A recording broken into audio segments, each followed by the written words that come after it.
Emily Finn is here. And Emily, doesn't matter if Trump skips the debate. I mean, his legal trouble still casting a shadow on this event.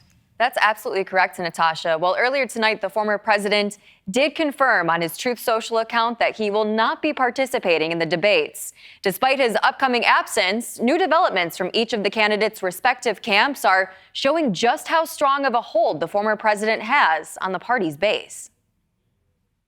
10 candidates say they have met the RNC's criteria to participate in Wednesday's first GOP primary debate. But former President Trump, who despite mounting legal battles has solidified himself as the top candidate to beat, says he will not be there. I want him to show up. I want all of them to show up. I think it's good for the American people to see debate. The RNC has not released an official lineup yet, disputing businessman Perry Johnson and Miami Mayor Francis Suarez's claims they have qualified.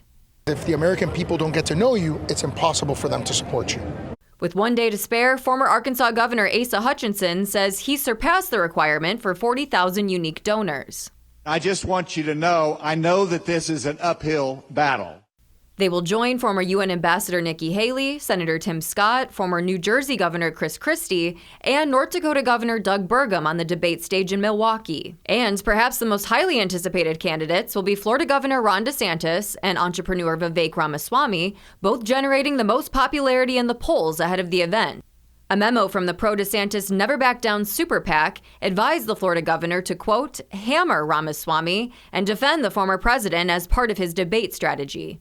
But both of their campaigns are struggling with negative press in the days leading up to the showdown. The Washington Post reports new details on DeSantis' fundraising for his 2019 gubernatorial campaign, shining a spotlight on his close ties to donors, even targeting lobbyists, at least 40 in Florida alone, hoping they could fundraise millions for him.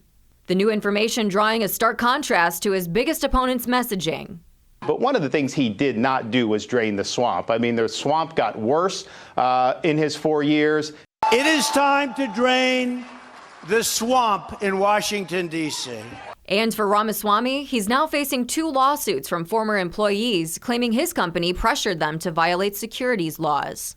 Trailing in the polls, former Vice President Mike Pence has also qualified to participate, but the former president's mounting legal battles are drawing attention away from his own campaign. President Trump's former chief of staff, Mark Meadows, telling federal investigators last week he was not aware of any efforts to declassify documents found at Mar-a-Lago. Pence distancing himself from the former president's public defense in the documents case as well. I was never made aware of any broad-based effort to declassify documents. Despite President Trump's legal challenges, he's looking past the primary and onto the general election, releasing an attack ad against President Biden. But Joe Biden's America. Wages down, prices soaring, families struggling. Only Trump's ready to get our economy, our country back on track.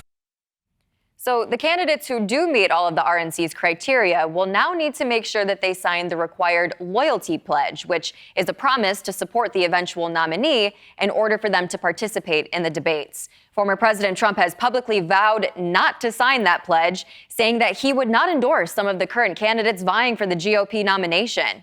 Every presidential hopeful has until tomorrow night to get that pledge signed, Natasha. Okay, Emily Finn with that update. Thank you so much.